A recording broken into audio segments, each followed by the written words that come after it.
Good evening, नमस्कार, स्वागत है आपका स्टडी IQ यूट्यूब चैनल पर। मैं वासु। रेलवे के स्टूडेंट्स के लिए स्टडी IQ ने एक 90 डेज का मैथ्स का प्रोग्राम स्टार्ट किया है। इन 90 डेज के अंदर आपको रेलवे का कंप्लीट मैथ कवर करवाया जाएगा। अब किस चैप्टर के बाद क्या चैप्टर चलेगा, ये सारी की सारी बातें मैंने आपको पहले लेक्चर में भी बताई थी, दूसरे लेक्चर में भी बताई थी कि पहले ये चैप्टर होगा, उसके बाद ये, उसके बाद ये, और हर एक चैप्टर में ये भी मेंशन था कि कितने लेक्चर्स में इस चैप्टर को हम लोग कवर करेंगे। तो सबसे पहले हमने क्या स्टार्ट किया था यहां से, तो देखना जरा, मेंसुरेशन 3D को स्टार्ट किया था। आज हमारा डे 5 है। मेंसुरेशन 3D के पहले लेक्चर में हमने क्या डिस्कस किया था कि जो वॉल्यूम का कॉन्सेप्ट है, आयतन की जो संकल्पना या आयतन का जो कॉन्सेप्ट है वो क्या होता है एक्चुअल में। अगर आप वॉल्यूम ऑफ जो कॉन्सेप्ट ऑफ वॉल्यूम अगर आप समझ लेते हैं तो इसका मतलब आपको फॉर्मूले रटने नहीं पड़ेंगे। एक सिंगल फॉर्मूला आपको रटना नहीं पड़ेगा वॉल्यूम का। हर फॉर्मूले की एक आपके पास अंडरस्टैंडिंग होगी कि इसको बनाया कैसे गया है। दूसरे लेक्चर में हमने डिस्कस किया था हेमिस्फेयर और स्फीयर। तीसरे लेक्चर में हमने डिस्कस कर लिया था क्यूब और क्यूबॉइड। चौथे लेक्चर में डिस्कस किया था सिलेंडर और कोन। आज का हमारा ये जो 5वां लेक्चर है, या यूं कहें आप, ये हमारा आज का डे 5 है। 90 डेज के अंदर कंप्लीट सिलेबस आपका एकदम ऑथेंटिक तरीके से, एकदम ईमानदारी के साथ कवर करवाया जाएगा। ये ध्यान में रखते हुए कि रेलवे ने यहां तक सवाल पूछ लिए हैं, अगर वो थोड़ा सा लेवल और बूस्ट करे तो भी आपका काम आसानी से चल जाए।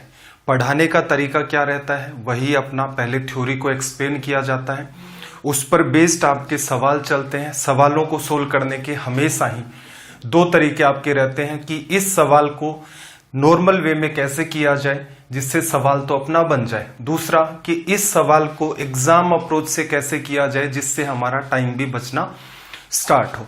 रेलवे के अलावा स्टेट में आपकी जितनी भी एग्जाम्स होती हैं, ग्राम सेवक, पटवारी, जेल प्रहरी, SI की एग्जाम्स, कांस्टेबल की एग्जाम्स, दिल्ली पुलिस कांस्टेबल, तो इन सब के अंदर भी आपको ये हेल्प करेगा। प्लस में जो बच्चे SSC बैंक की तैयारी करना स्टार्ट कर रहे हैं तो उनको अगर अपना बेसिक डेवलप करना है तो उसके अंदर भी ये चीजें आपकी हेल्पफुल रहेंगी। इसके बाद आगे हम लोग बात करें तो इसके अंदर देखना जरा, आज का जो सेशन है हमारा उसमें हमें क्या पढ़ना है, प्रिज्म एंड पिरामिड। प्रिज्म और पिरामिड की वैसे चर्चा स्टार्टिंग में भी पहले लेक्चर में की थी, तो आज थोड़ा सा इनको हम लोग डिटेल में देखेंगे। एक जरूरी बात, स्क्रीन पर आपको यहां पर दिख रहा होगा टेलीग्राम। टेलीग्राम मेरे ख्याल से हर बच्चा आजकल जानता है। जिस हिसाब से व्हाट्सएप, फेसबुक का आप यूज करते हैं, वैसे ही प्ले स्टोर पर आप जाएंगे तो टेलीग्राम भी आपकी एक ऐप है, उसे इंस्टॉल करें। इसका फायदा ये होगा, इसे इंस्टॉल करें, टेलीग्राम के जस्ट राइट साइड में आपको कॉर्नर में दिख रहा होगा सर्च का ऑप्शन, वहां जाएं, वहां जाकर सर्च करें वासु स्टडी IQ। तो ये जो ऊपर वाला पार्ट आपको दिख रहा है वासु स्टडी IQ, ये टेलीग्राम का चैनल है। इसे ज्वाइन करने का फायदा क्या होगा भाई, इसी के ऊपर आपको PDF मिल जाएंगे, एग्जाम रिलेटेड आपके जितने भी नोट्स हो वो सारे के सारे मिल जाएंगे। कई बार क्या होता है, बच्चा 1 या 2 दिन क्लासेस मिस मार देता है, अब फिर उसे ढूंढने में समस्या आती है। तो बेटर क्या रहेगा कि आप टेलीग्राम पर चैनल पर जाएं, वहां पर एक सीक्वेंस में कि पहले दिन क्या पढ़ाया था उसकी लिंक डाली, दूसरे दिन की, तीसरे दिन की, तो सिस्टमेटिक वेज में आपको सारी की सारी मैथ्स की यहां पर लिंक मिल जाती है, जिससे आपके लिए कोई हेडेक नहीं होती है। प्लस नीचे जो आपको दिख रहा है Vasu study IQ doubt group, ये एक डाउट ग्रुप क्रिएट कर रखा है स्टूडेंट्स के लिए। इसका पर्पज ये है कि आपके कोई भी एग्जाम रिलेटेड डाउट्स आते हैं, किसी भी टाइप के एग्जाम रिलेटेड अगर आपके पास डाउट है तो यहां पर आप उन डाउट्स को सेंड कर सकते हैं। किसी भी टाइप के एग्जाम रिलेटेड वो आपके डाउट होने चाहिए। तो चलिए भाई स्टार्ट करते हैं आज का अपना सेशन। आज के सेशन की बात करें, अपना डे 5 है आज। तो देखो वॉल्यूम के अंदर मैंने आपको क्या बताया था, सॉरी पिरामिड को देख लेते हैं पहले। पिरामिड की बात अगर हम लोग करें, पिरामिड के अंदर आपको मैंने ये कहा था कि आपकी जो एग्जाम है उसमें एग्जामिनर आपसे क्या पूछ सकता है। अभी आपसे पूछेगा वॉल्यूम से रिलेटेड सवाल। अगर ये एग्जाम आपकी एसएससी की होती या फिर यूं कहें सीडीएस की आपकी एग्जाम होती तो वहां पर आपसे सरफेस एरिया भी पूछता। सरफेस एरिया डालने का मतलब होता है एग्जाम का लेवल तुरंत उसने बूस्ट कर दिया। पिरामिड में अगर सरफेस एरिया वो पूछने लग जाए इसका मतलब आपकी एग्जाम का स्तर काफी बढ़ चुका है। क्लियर। वॉल्यूम के लिए मैंने आपको कहा था कोई भी आकृति जिसके अंदर एक स्लांट हाइट मौजूद होती है, कोई भी आकृति जिसके अंदर एक आपकी स्लांट हाइट मौजूद होती है, या इसे हम लोग कहें कि आकृति में यदि तिर्यक ऊंचाई मौजूद है। ऐसा कहां कहां हो रहा था भी, ऐसा कोण में आपको देखने को मिला था। क्लियर है। सेम टू सेम ऐसा का ऐसा पैटर्न आपका चलता है पिरामिड में। पिरामिड में भी ऐसा ही होगा। क्लियर।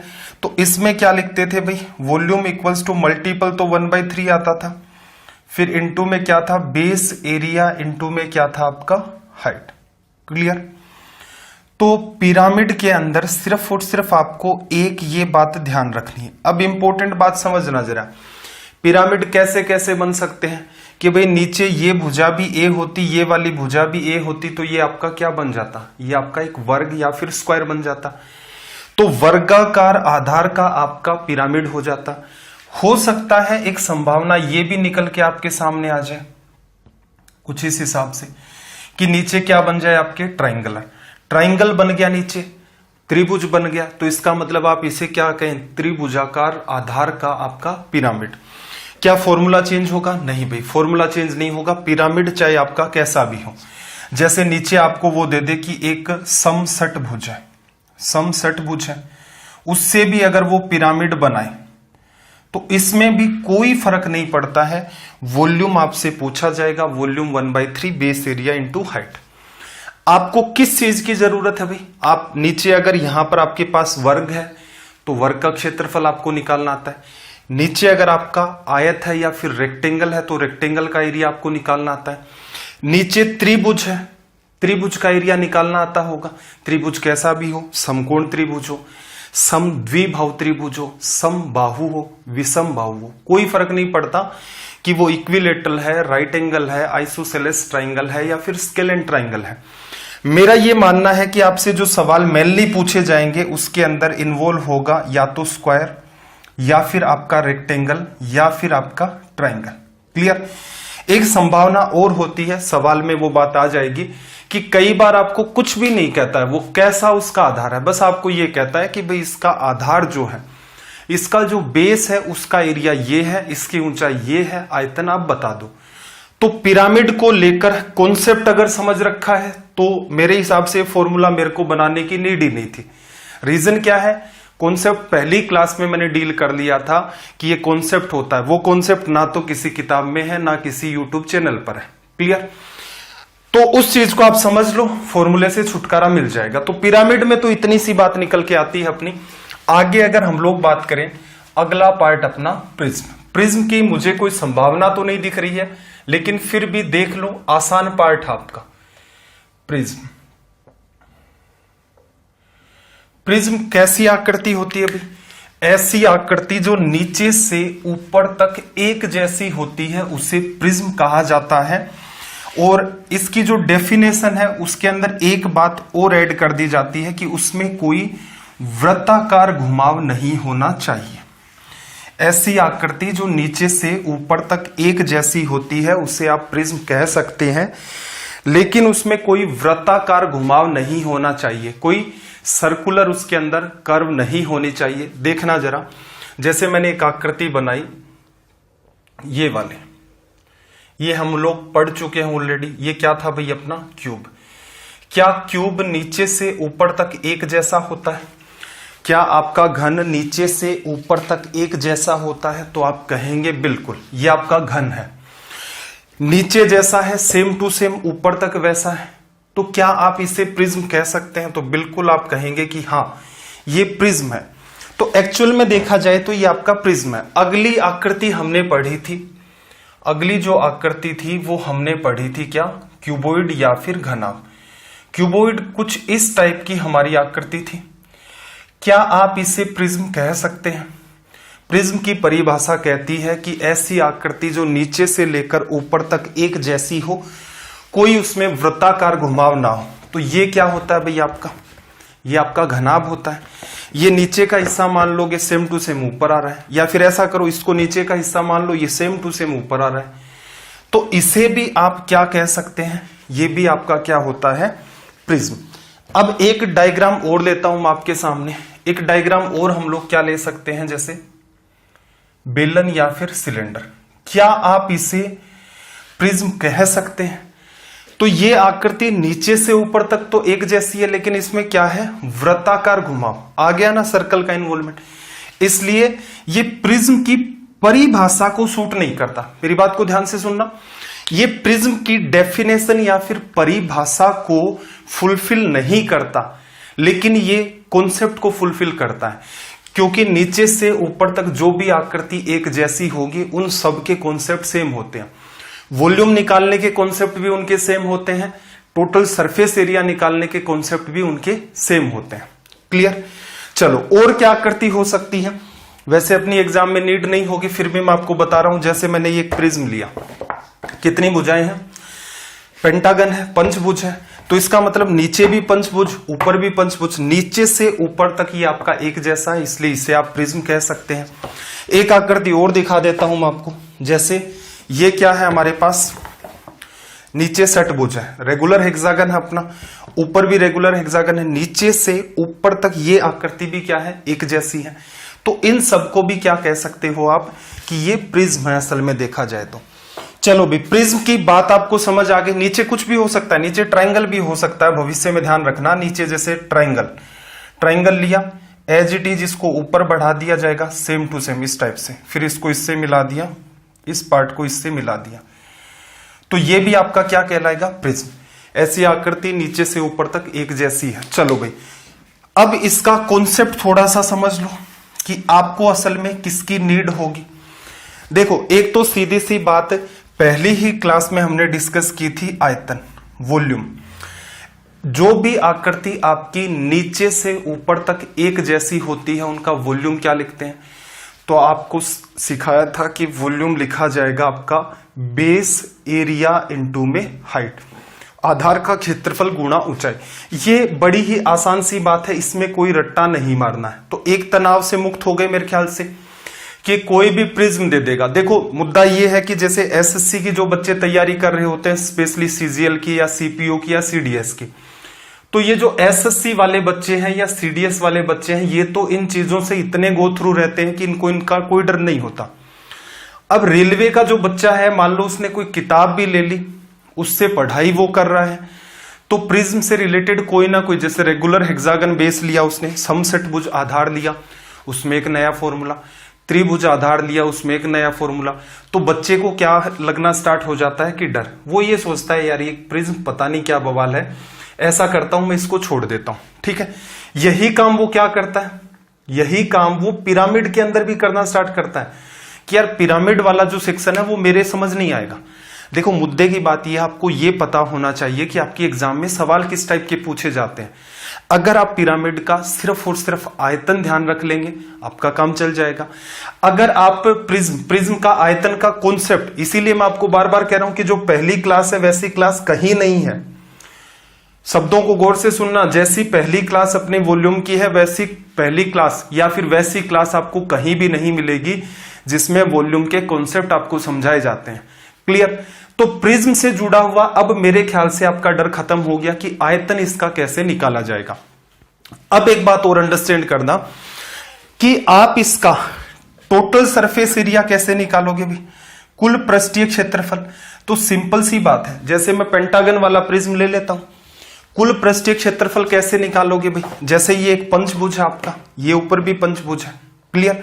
तो आप क्या कह सकते हो कि आधार का क्षेत्रफल, बेस एरिया, शीर्ष का क्षेत्रफल, टॉप एरिया, आधार का क्षेत्रफल, शीर्ष का क्षेत्रफल, प्लस आप इसे क्या कहोगे, ये आपका कर्व्ड सरफेस एरिया, वक्र पृष्ठ का क्षेत्रफल लिखा जा सकता है। ये जो बाहर का या लेटरल सरफेस एरिया भी कह लो, कोई फर्क नहीं पड़ता उससे। ठीक है, अब एक सिंपल सी बात बताना मुझे यहां से, फॉर्मूले कई बच्चे क्या करते हैं, रटते हैं कि इसमें ऐसा लिखा जाता है 2 गुणा में बेस एरिया प्लस में कर्व सरफेस एरिया। एक कॉमन सेंस लगाओ, जैसा इसका आधार है वैसा का वैसा शीर्ष है। अब आधार का निकाल ही लिया है तो 2 से गुणा कर दो, तो इसका मतलब ये बात और ये बात मिलकर के क्या बन गई, ये वाली बात। कर्व सरफेस एरिया कैसे निकलेगा, तो इसमें स्टार मार्क लगा लेना। स्टार मार्क कैसे लगाना, देखो भाई, अब मेरी बात समझना।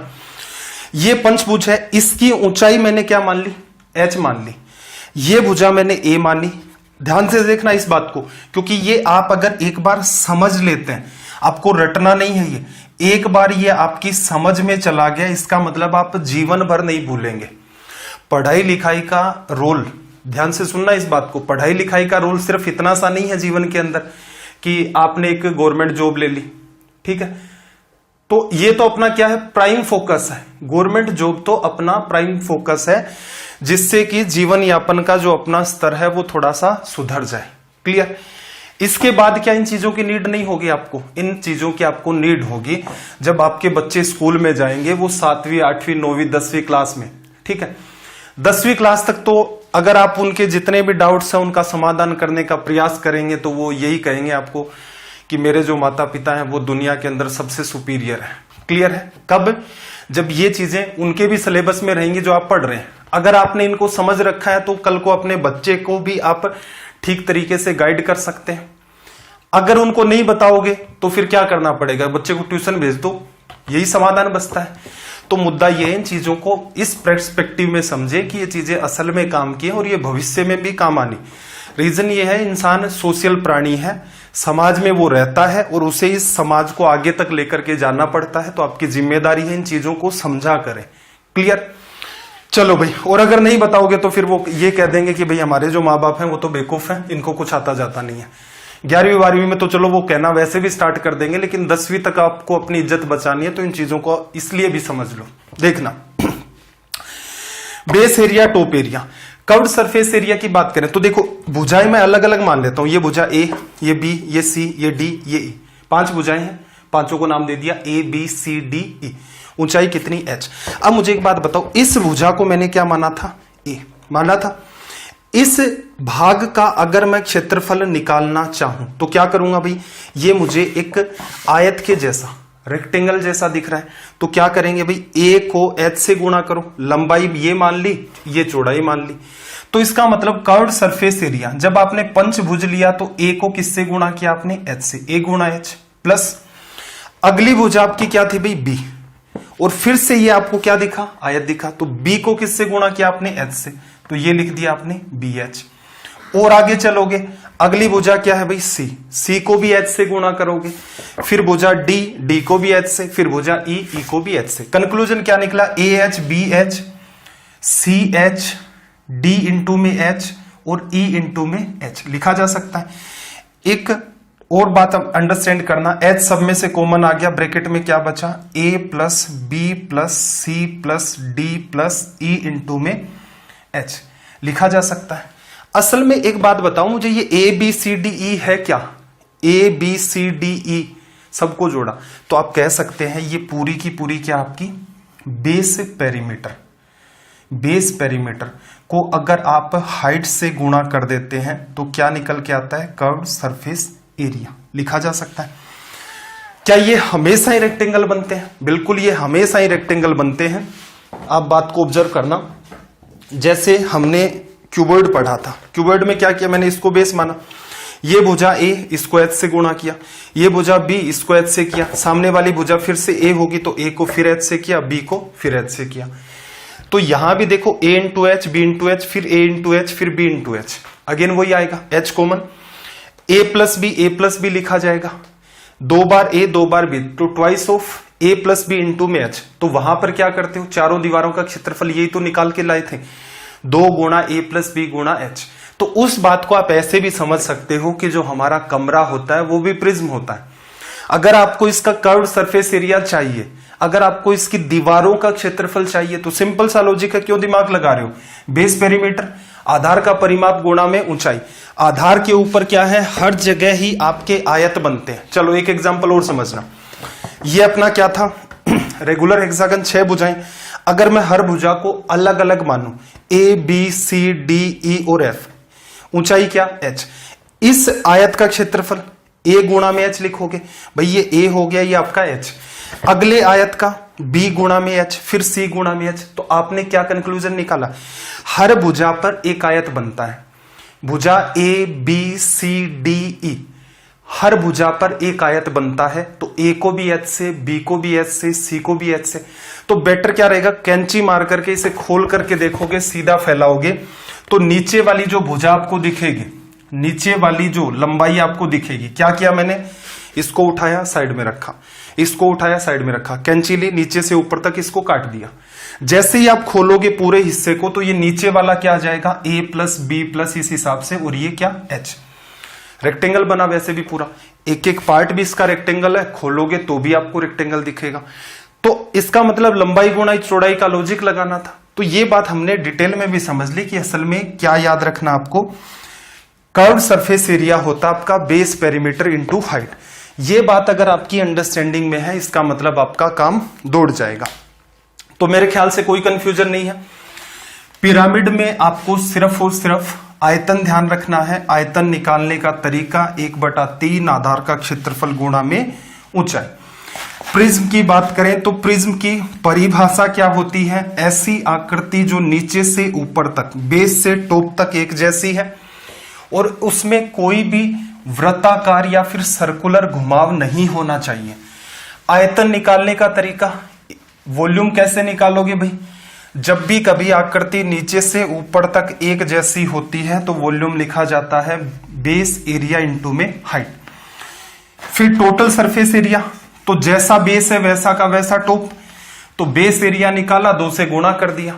प्लस में क्या करोगे भाई, कर्व्ड सरफेस एरिया, वक्र पृष्ठ का क्षेत्रफल निकालना पड़ेगा। निकालने का तरीका क्या है भाई, बात को अंडरस्टैंड कर लेना और स्टार मार्क कर देना, क्योंकि प्रिज्म में आपको यही बात ध्यान रखनी है कि कर्व्ड सरफेस एरिया होता है बेस पेरीमीटर इनटू में हाइट। ये इतनी सी आपकी बातें हो गई। चलो क्वेश्चन पर आ जाते हैं। क्वेश्चन नंबर 66, क्वेश्चन नंबर आपका 66। 65 सवाल अपने ऑलरेडी हो चुके हैं मेंसुरेशन 3D के, तो ये अपना क्या है, सवाल नंबर 66। थ्योरी आई होप आपको अच्छे तरीके से समझ आ गई होगी। क्लास एंड हो जाती है तो आपके जितने भी एग्जाम रिलेटेड कोई डाउट्स वगैरह हो इस सेशन को लेकर के, स्पीड ठीक नहीं लग रही या ठीक लग रही है, या फिर ऐसा है कि समझने में कोई इश्यू आ रहे हैं, तो कमेंट आप कर सकते हैं, ठीक है। हाँ, ये सजेशन मत देना कि सर इनका ये लेवल बढ़ा लो, वो लेवल बढ़ा लो। देखो बार बार मैं कहता हूं, रेलवे का बैच है, रेलवे के हिसाब से, कैट का बैच होता कैट के हिसाब से ही चलता है, वो सीडीएस और एसएससी सीजीएल का बैच होता वो उसी हिसाब से फ्लो में चलता है। चलिए भाई 66 में क्या कहा, किसी पिरामिड का आधार 40 सेंटीमीटर भुजा का वर्ग है, बेस कैसा है, स्क्वायर फॉर्म का, और इसकी भुजा कितनी है 40। पिरामिड का आयतन कितना भाई, 8000 सेंटीमीटर क्यूब पिरामिड की ऊंचाई। देखो पिरामिड का आयतन जब आप लिखते हैं, volume equals to 1/3 base area into में क्या चलता है भाई, हाइट। ये क्या लिखा जाता है आपका, पिरामिड का आयतन। पिरामिड का आयतन, जिस भी बच्चे को फॉर्मूले याद नहीं होते हैं वो हर सवाल के साथ फॉर्मूला लिखे, ठीक है। पिरामिड का आयतन निकालने का तरीका ये होता है, आयतन उसने दे कितना रखा है अभी आपको, आयतन आपको उसने दे रखा है 8000। कैसे बना होगा, 1/3 बेस एरिया, आधार इसका एक वर्ग है, एक स्क्वायर है, स्क्वायर का एरिया क्या करोगे भाई, 40 गुणा 40, भुजा का स्क्वायर ऐसा ही तो लिखते हो, 40 गुणा 40, 40 को 40 से करोगे कितना आएगा 1600, गुणा में ऊंचाई। चलो 2 0 से 2 0 स्क्वायर करके सीधा लिख दिया मैंने, 16 से काटोगे 5 बार कट गया, 3 इधर आएगा, 3 गुणा में 5, और यहां से अपना रिजल्ट हाइट का ये बन जाएगा। इतना सा आपको करना था, इजी सवाल है। चलिए क्वेश्चन नंबर 67 की बात कर लेते हैं, सवाल नंबर 67। चलो फॉर्मूला तो लिखा हुआ रहने देता हूं मैं एक बार, लैंग्वेज को रीड करना। देखो 67 में इसने आपको क्या कहा कि पिरामिड के आधार का क्षेत्रफल 57 सेंटीमीटर स्क्वायर, हाइट कितनी 10, वॉल्यूम क्या होता भाई 1/3। ये वो सवाल आ गया ना, देखो इसने ये बात भी नहीं बताई कि इसका आधार कैसा है, तो आपको जरूरत भी नहीं होती भाई, कैसा भी आधार हो कोई फर्क नहीं पड़ता, चाहे उसकी 50 भुजाएं क्यों ना हो, 1/3 आधार का क्षेत्रफल इसने आपको दे रखा है 50, और इनटू के अंदर 50 नहीं 57, आधार का क्षेत्रफल आपको 57 दिया, ऊंचाई आपको 10 दी। चलो ये पार्ट इससे कट गया 19 बार, और 10 से गुणा कर दोगे 190, ये रिजल्ट हो गया। ठीक है, किसी भी बच्चे को भी देखो, जो भी रेलवे की या स्टेट लेवल की जो एग्जाम है उनकी तैयारी कर रहा है, मेरी ये मानने बात है कि आप इन चैप्टर्स को, जितना भी आपका सिलेबस का पार्ट है या जितना भी आपको यहां पर करवाया जाता है, एक सिंगल बात को आप स्किप नहीं करेंगे, नोट्स बनाते रहें साथ साथ में। पीडीएफ में आपको कोशिश करता हूं कि 10-15 सेशन के बाद एक साथ प्रोवाइड कर दें। रीजन ये है कि इनकी फॉन्ट साइज फिर से सेट करनी पड़ती है, जिससे कुछ बच्चे क्या प्रिंट आउट प्रॉपर मैनर में निकाल पाए। अब जिस फॉर्मेट के अंदर ये इमेज है, इनकी सीधे सीधे अगर पीडीएफ आपको दे दी जाएगी तो आपके पन्ने इतने ज्यादा हो जाएंगे, ठीक है, तो उनमें थोड़ा सा टाइम लगता है। पेशेंस बना के रखें, नोट्स पैरेलल में आप अपने बनाते जाओ, बिल्कुल आपको पीडीएफ भी मिल जाएगी, वही अपना टेलीग्राम चैनल वहां से। देखो क्या कहा, किसी पिरामिड का आधार 5, 12 और 13 भुजा वाला त्रिभुज है, पिरामिड का आयतन 330 सेंटीमीटर क्यूब है, पिरामिड की ऊंचाई। एक बात बताओ, पिरामिड का आयतन क्या होता भाई 1/3 आधार का क्षेत्रफल। अब 5, 12 का 13 का त्रिभुज है, तो 5, 12, 13 वाला तो आपको पता ही है कि ये भुजा अगर 5 है, ये 12 है, तो ये 13 है, और अगर ऐसा है तो इसका मतलब ये क्या है, समकोण त्रिभुज। समकोण त्रिभुज का क्षेत्रफल क्या कर रहा हूं मैं, 1/3 आधार का क्षेत्रफल, आधार त्रिभुजाकार है तो आधार का क्षेत्रफल 1/2 आधार गुणा ऊंचाई, ये क्या आ गया त्रिभुज का क्षेत्रफल। और इनटू में, अब देखो वापस से ऐसा मत सोचना कि सर आपने ऊंचाई 2 बार कैसे काम में ली, देखो 1/3 ये पूरी की पूरी जो बात है मैंने क्या लिखी है, ये आधार का क्षेत्रफल। आधार इस पिरामिड का क्या है, त्रिभुजाकार, कैसा भी हो सकता है, कोई फर्क नहीं पड़ता, पहले ही बता चुका हूं। चलो, पिरामिड का आयतन 1/3 बेस एरिया इनटू में हाइट, और ये पूरा का पूरा वॉल्यूम किसको रिप्रेजेंट करता भाई 330 को, ठीक है। कैंसिल आउट कर लें यहां पर, 3 गुणा 2 6, इसको काटोगे 2 बार, 5 गुणा 2 10 की वजह से एक 0 कट गया, ऊंचाई आपकी निकल के यहां से आ गई 33। यही बात आपसे पूछी गई थी, तो इजी है त्रिभुज का क्षेत्रफल निकालना। अब मान लो किसी बच्चे को नहीं भी पता है, तो ज्योमेट्री जब हम लोग पढ़ेंगे तो उसी में 2D को कवर करेंगे, क्योंकि मैंने बहुत सारे सवाल ऑब्जर्व किए हैं, इसीलिए यह सोच समझ करके डिसाइड किया था कि ज्योमेट्री के साथ साथ ही आपका मेंसुरेशन 2D भी कवर करवा दिया जाए, कि एंगल पर बेस्ड सवाल भी हो जाए, लेंथ और एरिया पर बेस्ड सवाल भी आपके कंप्लीट हो जाए।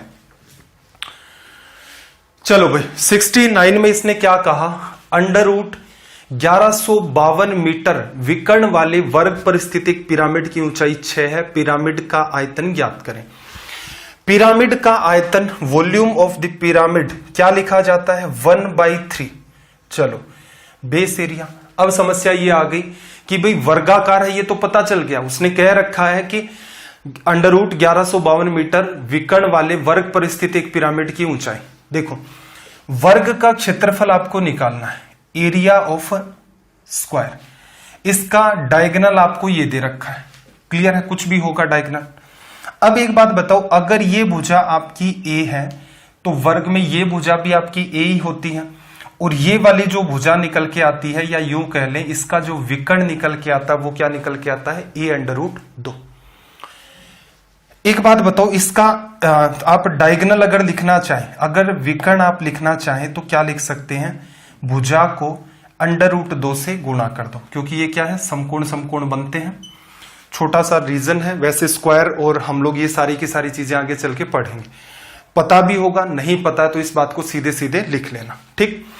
तो जो कोई भी आपके पास एक वर्ग है किसी भी टाइप का, कैसी भी उसकी भुजा है, तो हमेशा ही विकर्ण क्या लिखा जाता है, भुजा को अंडर रूट 2 से गुणा कर दो, क्लियर। क्षेत्रफल क्या होता है भाई, किसी भी वर्ग का क्षेत्रफल एरिया लिखा जाता है भुजा का square, square of the side लिखा जाता है। अब मैं क्या इसको ऐसे चेंज नहीं कर सकता, इसका मैं स्क्वायर कर दूं तो डायगोनल का स्क्वायर बना, ए का स्क्वायर बना, और गुणा में क्या आ गया मेरे पास 2 आ गया।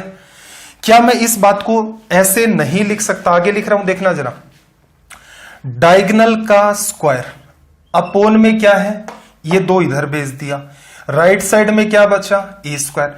अब एक बात बताओ मुझे, ए स्क्वायर क्या होता है? किसी भी वर्ग के लिए ए स्क्वायर उसका एरिया होता है। ए स्क्वायर के बराबर ही अगली बात आपके निकल के आई है, डी स्क्वायर अपोन में 2, डायगोनल या विकर्ण का स्क्वायर बटा 2। इस बात को ध्यान रखना आपको। रीजन क्या है? अगर आप स्पीड मेंटेन करना चाहते हैं, वैसे तो हम लोग जब ये वर्ग हो गया, अपना आयत हो गया, त्रिभुज हो गया, समलम चतुर्भुज, समचतुर्भुज, जितनी भी चीजें हम लोग पढ़ेंगे, एक एक चीज मैं वहां पर आपको वैसे भी एक्सप्लेन करने वाला हूं कि क्या क्या प्रॉपर्टी होती हैं। पहले आपको समझाया भी जाएगा डिटेल के अंदर, फिर कंक्लूजन भी आपको लिखवाए जाएंगे कि आप ये बात ध्यान रखें। तो मेरा कहने का यहां पर इतना सा उद्देश्य है कि अगर आपको किसी वर्ग का विकर्ण दे रखा है और उससे आपको क्षेत्रफल चाहिए, तो सिंपल सा लॉजिक है, उस विकर्ण का स्क्वायर करते हैं और उसमें 2 का भाग देते हैं। यही चीज आपको यहां चाहिए थी कि भाई पिरामिड का आयतन है, नीचे वाली बात को मिटा रहा हूं मैं, यही बात आपको यहां पर चाहिए थी कि एक पिरामिड है, उसका आधार कैसा है, एक वर्गाकार शेप। अगर आपको उस वर्ग का क्षेत्रफल चाहिए तो इसके लिए इसने क्या दे रखा आपको, विकर्ण। तो आप सीधे सीधे क्या करते भाई, विकर्ण का स्क्वायर करते तो अंडर रूट हट जाता और अपोन में क्या लग जाता 2। ये वाली बात किसको रिप्रेजेंट कर रही है भाई, एरिया ऑफ अ स्क्वायर क्या लिखा जाता है, डायगोनल स्क्वायर बाय 2। तो 1/3 आधार का क्षेत्रफल, इतना ही करना था, वो बात थी आपके अंडरस्टैंडिंग के लिए। गुणा में क्या लिखोगे भाई, ऊंचाई, 3 × 2 6, 6 से 6 कट गया, सीधे सीधे आपको आंसर दिख रहा है 1152। ठीक है। कुछ बच्चे क्या करते हैं, यहां पर एक बात अंडरस्टैंड करना, कुछ बच्चे क्या करते हैं कि वो ये लिखते हैं a√2 बराबर क्या हो गया भाई 1152। अब वो इसमें दिमाग लगाते हैं कि यार कुछ पार्ट कॉमन ले लें या फिर इसके डिवीजन में इस बात को भेज दें। तो वो क्या करेंगे, a बराबर यहां पर अंडर रूट में दोनों चीजें हैं, 1152/2 लिखेंगे, फिर इसके साथ एक दूसरे की कटिंग करेंगे, फिर a का स्क्वायर करेंगे। तो मैं आपको ये कहना चाहता हूं कि अगर आप ऐसा करेंगे, इसमें कोई बुराई नहीं है, ये कोई गलत भी नहीं है, लेकिन यहां आपको आपका टाइम किल होना स्टार्ट हो जाता है। अगर वो कोई सीधे ऐसा ही सवाल पूछता कि डायगोनल आपको दे दिया है, आपसे साइड पूछ रहा है, विकर्ण आपको दे दिया, आपसे भुजा पूछ रहा है, तो बिल्कुल इसे ही लगाना पड़ेगा। लेकिन अगर क्षेत्रफल की बात आ गई और आपको विकर्ण दे रखा है, तो आप हमेशा ये तरीका प्रीफर करेंगे कि किसी भी वर्ग का क्षेत्रफल लिख सकते हो विकर्ण का स्क्वायर बटा में 2, square of diagonal divide by 2। तो आई होप ये बात आपको समझ आ गई होगी। छोटा सा सुधार करते हो तो ये सवाल आपका तुरंत का तुरंत ही सोल्व हो जाता है। चलिए भाई सवाल नंबर 70 की बात कर लेते हैं। सवाल नंबर 70, देखो इसने क्या कहा कि 30 मीटर स्क्वायर आधार है और 500 मीटर स्क्वायर आयतन है। इस पिरामिड की ऊंचाई आपको निकालनी है। तो देखना, volume of a pyramid, pyramid का आयतन 1/3, आधार का क्षेत्रफल कितना है 30, गुणा में क्या लिखोगे भी ऊंचाई h और बराबर में आपका क्या आ जाएगा आयतन 500। 0 से 0 कट गया, 3 से 3 कट गया, h बराबर कितना आ गया आपका 50। तो ये सवाल सीधे सीधे सोल्व हो गया, कोई तनाव आपको यहां पर नहीं लेना था। कई बच्चों का मेरे को पता है मन भी नहीं लग रहा होगा। मन इसलिए नहीं लग रहा होगा कि उनको क्या चाहिए, हर सवाल के बाद उनको ये कहो कि बस इतना सा पढ़ लो आपका सिलेक्शन हो जाएगा, और दुनिया में इससे बेहतर कोई नहीं पढ़ाता है। हर सवाल हम लोग माइंड में सोल्व कर ले जाएंगे, 2-2 सेकंड 3-3 सेकंड में सवाल सोल्व हो जाएंगे, फिर कोई इधर उधर की बात भी करनी जरूरी है, तब तक उन बच्चों का मन बहलता नहीं है। तो देखो, या तो आप अपना मन बहला लो या फिर आप इन सवालों को कर लो। चलिए भाई देखते हैं 71 वाला सवाल क्या कहता है। क्या कहा, किसी प्रिज्म का आधार 8 सेंटीमीटर भुजा वाला समबाहु त्रिभुज है, ऊंचाई 10 सेंटीमीटर है, प्रिज्म का आयतन क्या होगा। कोई भी आपका प्रिज्म है, प्रिज्म का वॉल्यूम आप क्या लिखते हो भाई, बेस एरिया इंटू में हाइट लिखा जाता है। प्रिज्म का आयतन लिखा जाता है आधार का क्षेत्रफल गुणा ऊंचाई। आधार कैसा है भाई इसका, एक समबाहु त्रिभुज है। समबाहु त्रिभुज या फिर इक्विलेटरल ट्रायंगल की यहां बात आई है तो छोटा सा मैं लिख भी देता हूं कि इक्विलेटरल ट्रायंगल की तीनों भुजाएं बराबर होती हैं, प्रत्येक अंतः कोण आपका 60 डिग्री का होता है। क्षेत्रफल कैसे लिखा जाता है, अभी के लिए सीधे सीधे लिख लो कि √3/4 a² है। वैसे भी आपको ये बात ध्यान रखनी है, ठीक है। चलो ये बात आपने याद रख ली कि एरिया लिखा जाएगा √3/4 a²। वॉल्यूम निकाल दें। आयतन निकालने का तरीका क्या होगा भी, आधार का क्षेत्रफल, आधार एक इक्विलेटरल ट्रायंगल है तो √3/4, साइड आपको दे रखी है 8 का स्क्वायर 64। ये काम क्या किया आपने बेस एरिया निकाल दिया, इसको आप गुणा कर देंगे ऊंचाई से तो आपका क्या निकल के आ जाएगा, प्रिज्म का आयतन। कितनी बार कटा भाई, 16 बार। अब 10 को आप 16 से करोगे तो कितना निकलेगा, 160, और गुणा में फिर से आपके पास क्या है, √3। तो ये आपका यहां से रिजल्ट आ गया 160√3। इजी था ये भी। 72 को देख लो। क्या अभी भी किसी बच्चे को ऐसा लग रहा है कि प्रिज्म और पिरामिड को छोड़कर जाना चाहिए? जिस टाइप के आपके सवाल आते हैं उस टाइप से आपको कुछ भी छोड़ने की नीड नहीं है। बहुत ही आसान सा सिलेबस है। अगर ईमानदारी से मेहनत करके पढ़ना चाहते हो तो बिल्कुल आपका 90 दिन में तैयार हो जाएगा। आपके आसपास भी कोई बच्चा है उससे आप कंपेयर भी कर सकते हैं, हालांकि उनके साथ शेयर भी किया करो कि भाई खुद का भला चाह रहे हो। 1,40,000 के आसपास वैकेंसी है। अब भविष्य में जैसे हालात चल रहे हैं, जैसी अपनी जीडीपी गिरी है, कब तक ये रिकवर होगी, तो वही है कि बजट नहीं होता इतना सारा, तो सरकार क्या है, डेप्थ में चली जाती है, ऋण के अंदर फंसती जाती है। तो वो लोग क्या करते हैं, कॉस्ट कटिंग करना स्टार्ट करते हैं, वैकेंसीज को डाउन करना स्टार्ट कर देते हैं कि भाई नहीं छोड़ो। जैसे अभी पिछले दिनों कुछ एक ऐसा सा नोटिफिकेशन भी आपने देखा होगा कि जो इंटरनल कॉस्ट होती है उसको कम करने के लिए क्या क्या किया जा रहा है। तो ये आपके पास एक मौका है अच्छा खासा, 90 से 100 दिन का। इसके अंदर आप जी जान लगा दो। अब ये जो आप मेहनत इन 3 महीनों के अंदर करने वाले हैं, याद रखना ये सारी की सारी चीजें आपकी लाइफ के ऊपर असर डालती हैं। कैसे डालती हैं एक बार के लिए डिस्कस कर लें। मान लो आपने पढ़ाई लिखाई की, ठीक है, पढ़ाई लिखाई नहीं की तो ये तो चलो आपका ढर्रा वही है, जो भी आप फिर वो ऐसे न्यूज चैनल हैं उनको देखते रहा करो सारे दिन, जो ये पार्टी ठीक है, ये पार्टी ठीक है, देश को हिंदू मुस्लिम का खतरा, इस टाइप से। तो जो मेहनत नहीं करना जानते हैं या इस विचारधारा में विश्वास नहीं करते, बहुत सारे लोग हैं ऐसे। 2 विचारधाराएं हैं, एक तो बोलते हैं किस्मत के अंदर ही है सब कुछ, और एक दूसरा है कि मेहनत करने से होगा, ठीक है। तो अगर किस्मत वाली विचारधारा में आप जाते हैं तो इसका मतलब मेहनत नहीं करना चाहते और सारा का सारा सब कुछ छोड़ देते हो किस्मत पर। तो भविष्य आपका ऐसा ही होगा। टीवी डिबेट है, उसके अंदर आपने देखा होगा 5-7 इस टाइप के नमूने होते हैं। एक उसको हड़का रहा है, कोई दूसरे को भड़का रहा है, इस टाइप का इनका सीन चलता रहता है। मतलब अमूमन जितने भी हैं, जैसे मैं प्रीफर करता हूं भाई मुझे कोई न्यूज चाहिए होती है असल में, तो मैं अच्छी बात यह है कि मुझे कहीं और नहीं जाना पड़ता, क्योंकि स्टडी IQ के जो एजुकेटर हैं उनके इतने वीडियोज होते हैं कि आपको रिलेवेंट और ऑथेंटिक इंफॉर्मेशन मिल जाती है। फिर भी मान लो मुझे नीड पड़ी कभी कभार, तो मैं प्रीफर करता हूं RSTV को, कि इनकी कोई डिबेट वगैरह हो रही है उससे अगर मुझे न्यूज चाहिए। इनके अलावा एक आधा चैनल और होगा, जैसे DD नेशनल है अपना, वो भी सीधे साधे। इसके अलावा जितने भी हैं डराने और भड़काने के नाम वाला ही काम वो कर रहे हैं, या तो डराते हैं या फिर आपको भड़काते हैं। कई बार तो उनको देखकर मुझे भी ये लगता है कि यार हम लोग पैर में 1-2 ही जूते क्यों पहनते हैं, इससे ज्यादा क्यों नहीं पहनते। क्लियर है, ये बात भी आपको समझ आ जाएगी कि इसका मतलब क्या है। तो आपका जीवन अगर आप मेहनत नहीं करेंगे, किस्मत में ही कंप्लीट विश्वास रखेंगे, तो क्या होगा भाई, भविष्य में आप इन चैनल्स को हटा दो, ये वाले चैनल देखेंगे, आपको एहसास होगा कि आप बहुत ही खतरे के अंदर चल रहा है आपका जीवन। कभी भी आपके ऊपर हमला हो सकता है, कभी भी देश पर हमला हो सकता है। एक अलग ही विचारधारा होती है। दूसरी विचारधारा है ये आपकी, आपने मेहनत की, आप रेलवे में सेलेक्ट हो गए।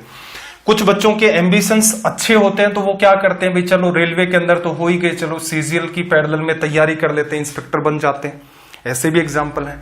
इससे थोड़ा सा और आगे करें कि आपने ये मेहनत एक ठीक ठाक उम्र में कर ली, क्या भाई 20-25 साल की जो गैप आपका चलता है, लगभग 25 साल के आसपास आपने क्या किया, CGL को क्रैक कर लिया, इंस्पेक्टर बन गए। अब क्या करें, तो अभी रिसेंट के अंदर ही आपने अगर इंटरव्यू देखा हो स्टडी IQ के ऊपर, मुझे उनका एग्जैक्ट नाम नहीं ध्यान आ रहा है, उनकी फर्स्ट रैंक थी मेरे ख्याल से 2015-16 के आसपास, डेटा एग्जैक्ट नहीं है। तो उनकी फर्स्ट रैंक थी सीजीएल के अंदर, इस बार उनका आईएएस भी निकल गया, 100 के आसपास अराउंड उनकी रैंक है। तो कुछ बच्चे एम्बिशियस होते, एक जॉब ली, फिर वहां से इंप्रूवमेंट किया, फिर दूसरी जॉब ली, वहां से इंप्रूवमेंट किया। अगर ये काम आप ठीक ठाक उम्र में कर ले जाते हैं तो आपका भविष्य ऐसा है कि वो एकदम चेंज हो जाता है। क्लियर? मिडिल क्लास की अगर हम लोग बात करें तो हमारे पास सिर्फ एक हथियार है, वो है पढ़ाई। पढ़ाई करके ही हम लोग कहीं जा सकते हैं। कल को ये कह दो आप घर वालों, सर मैं पढ़ाई लिखाई नहीं करूंगा, मेरे को बिजनेस करवा दो, किसका बिजनेस करोगे? तो अगर आप इस लेवल पर उतर ही आए हैं कि मेरे को बिजनेस करना है, तो आप तो कुछ भी कह दो, हीरे का बिजनेस करना है मेरे को। चलो खैर, हीरे का नहीं करना, आपको कोई भी बिजनेस करना है, 15-20 लाख रुपए का इन्वेस्टमेंट करना ही पड़ेगा उसके अंदर। अब ये मत कहना कि मेरे को एक दुकान खुलवा दो चाय की, ठीक है, वहां पकोड़े बनाऊंगा, चाय बनाऊंगा, इस टाइप से। तो मुद्दे की बात यह है कि घर वाले आपको अलाउ नहीं करेंगे।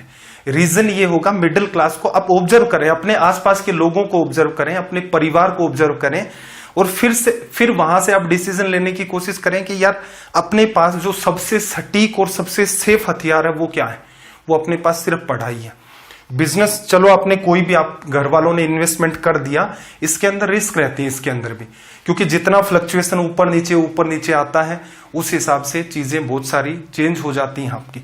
तो बेटर क्या रहेगा कि लाइफ ऐसा नहीं है, बहुत सारी। अब एक या दो एग्जाम्पल, चलो एक छोटा सा एग्जाम्पल और भी रखता हूं मैं। हमारा डिस्ट्रिक्ट है, उसके अंदर मेरे ख्याल से साल या 2 साल पहले विजय गुजर करके एक लड़का था, उसका सफर कांस्टेबल से स्टार्ट हुआ था और उसने आखिर में आईपीएस तक पहुंचा था। क्लियर? कांस्टेबल से Delhi police SI, Delhi police SI से एसएससी सीजीएल के अंदर इनकम टैक्स इंस्पेक्टर, उसके बाद रेवेन्यू में भी शायद, उसके बाद आईपीएस। तो लोग सफर तय करने को कर लेते हैं। मुद्दा यह है कि आप 3 महीने यूटिलाइज करना नहीं चाहते, पूरे दिन इस यूट्यूब के ऊपर चक्कर काटते रहते हो, फेसबुक देख लिया, वो इंस्टाग्राम देख लिया, क्या चल रहा है क्या नहीं चल रहा है। अरे आपके जीवन में क्या चल रहा है वो सबसे जरूरी है, उससे आपका जीवन डिसाइड होगा। तो बेटर क्या है, ईमानदारी से पढ़े। ठीक है, बहुत ही कम प्रीफर करता हूं मैं इधर उधर की बात करना। बाकी कई बार मुझे लग जाता है, जिस टाइप के आपके डाउट्स वगैरह आते रहते हैं मेरे पास, कि आपको सच में ही कुछ ना कुछ समझाने की जरूरत है, क्योंकि इसके बिना आप भटक जाएंगे। शायरियां पसंद है आपको, स्टोरियां पसंद है, सच्चाई नहीं सुनना चाहते लेकिन आप। चलिए भाई, 72 में क्या कहा कि 6 सेंटीमीटर भुजा वाले संभव त्रिभुज के को आधार मानकर प्रिज्म बनाया गया, आयतन इतना है, ऊंचाई। प्रिज्म का वॉल्यूम क्या होता है? Base area into height. अब देखना जरा, आधार कैसा है? त्रिभुजाकार, और त्रिभुज भी कैसा? Equilateral. Area of equilateral triangle. मैं पहले क्या कर रहा हूं? Base area. त्रिभुज है, आधार का क्षेत्रफल √3/4, भुजा का स्क्वायर 36। ये फॉर्मूला क्यों काम में लिया भाई? इसलिए काम में लिया क्योंकि ये जो त्रिभुज आपका, इसने कह रखा है कि समबाहु त्रिभुज है। आधार का क्षेत्रफल आ गया, ऊंचाई से आप इसको मल्टीप्लाई करेंगे, रिजल्ट आपका क्या आ जाएगा? 81√3। चलो भाई, यहां से ये वाला पार्ट कट गया, इसको इससे काटोगे 9 बार, 9 से फिर ये 9 बार कैंसिल आउट होगा, then height will be 9 centimetre. ये आपका रिजल्ट हो गया। तो इन सवालों से कोई घबराने की नीड नहीं है, कुछ और सवालों से भी गो थ्रू हो लेते हैं। 73 की अगर हम लोग बात करें, सवाल नंबर 73 देखना।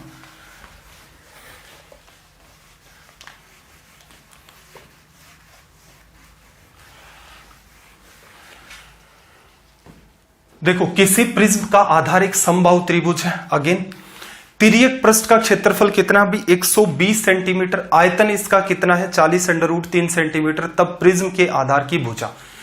अब एक एक करके, आपको कुछ भी नहीं पता है, एक एक करके बात अंडरस्टैंड करो, सारी बातें लिख लो। चलो, आयतन कैसे लिखा जाएगा भाई? प्रिज्म का आधार समबाहु त्रिभुज है, समबाहु त्रिभुज की भुजा मान ली मैंने ए, तो इसका क्षेत्रफल √3/4 ए स्क्वायर लिखा। गुणा में क्या आएगा भाई? ऊंचाई। ऊंचाई भी लिख दिया आपने, और बराबर में क्या लिखोगे भाई आप? आयतन। आयतन कितना? 40√3। अब आपने बात एक ऑब्जर्व की, यार ना तो मुझे ए की वैल्यू पता, ना ही मुझे एच की वैल्यू पता। अब एग्जाम में बच्चे को थोड़ा ना पता चलता है कि पहले यही पार्ट निकालेंगे, लेकिन आपको यह पता है कि वॉल्यूम आपको निकालना है। यहां पर आकर के आप फंस गए। अब दूसरी बात पर जाओ भाई, तिर्यक पृष्ठ का क्षेत्रफल। तिर्यक पृष्ठ के लिए मैंने क्या कहा था, बेस पेरीमीटर को हाइट से गुणा कर दो। तिर्यक पृष्ठ का क्षेत्रफल बेस पेरीमीटर, आधार का परिमाप गुणा ऊंचाई। समबाहु त्रिभुज है, 3 भुजाएं, तीनों की तीनों बराबर, परिमाप कितना होगा, तीनों भुजाओं को जोड़ दोगे तो 3 है। आधार का परिमाप किससे गुणा करोगे भाई, इसको आप गुणा करेंगे ऊंचाई से, तो आपका रिजल्ट कितना निकल के आएगा भाई, 120 लिखा जा सकता है। प्रिज्म के आधार की भुजा आपको निकालनी है। अब देखो छोटा सा सुधार करना, a गुणा h की वैल्यू कितनी बन गई, 40 बन गई।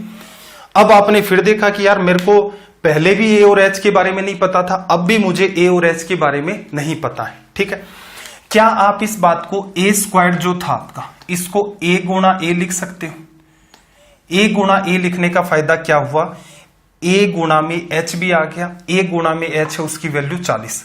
इसको मैं चलो काट देता हूं, देखना जरा, ये जो बात है a गुणा में h आपकी बन गई, a गुणा में h की वैल्यू 40 है, बराबर में आपका कितना आया है, 40 गुणा 4 160, 4 बार ये कट गया, भुजा की वैल्यू कितनी आ गई, 4। ये आपका हो गया रिजल्ट। फिर से बात को अंडरस्टैंड करना, दो चीजें इसने आपको दी हैं, दो चीजें इसने क्या दी हैं, तिर्यक पृष्ठ का क्षेत्रफल और आपका आयतन, और नीचे का जो त्रिभुज है वो कैसा है, समबाहु त्रिभुज। आपने क्या लिखा कि जो जो बातें दे रखी हैं उसको लिखते जाओ। आयतन √3/4 a स्क्वायर गुणा में h लिखा, ये 40√3, ये पार्ट इससे कट गया, गुणा करोगे a गुणा h बराबर 160 आ गया। क्लियर। दूसरी बात आपने लिखी कि जो तिर्यक पृष्ठ है उसका क्षेत्रफल क्या होगा, बेस पेरीमीटर इंटू में हाइट, इसको भी लिख दिया। यहां से थोड़ा सा सोल्व किया तो क्या देखा, a गुणा h की वैल्यू कितनी आ गई, 40, ठीक है। फिर आपने दिमाग लगाया कि ऐसा भी तो कर सकते हैं कि भी a स्क्वायर है उसको a गुणा a लिख लो, a के गुणा में h आएगा, a गुणा में h की वैल्यू 40 रख दी, बराबर में आपका 160 बनाया था, सोल्व किया है। क्या यहां से ऊंचाई भी निकाल सकते हो, बिल्कुल निकाल सकते हो। कैसे भाई, a गुणा h की वैल्यू 40 है, a की वैल्यू 4 है, 4 का डिवीजन लगेगा, h अगर पूछता तो कितना निकल के आ जाता, 10। सवाल इंपोर्टेंट डाल लेना। रीजन ये है कि कई बच्चे इसको छोड़ देते हैं कि डेटा इनकम्प्लीट है, इस टाइप से कोई विचार करके अपने हिसाब से। चलिए भाई 74 की बात कर लेते हैं, सवाल नंबर 74।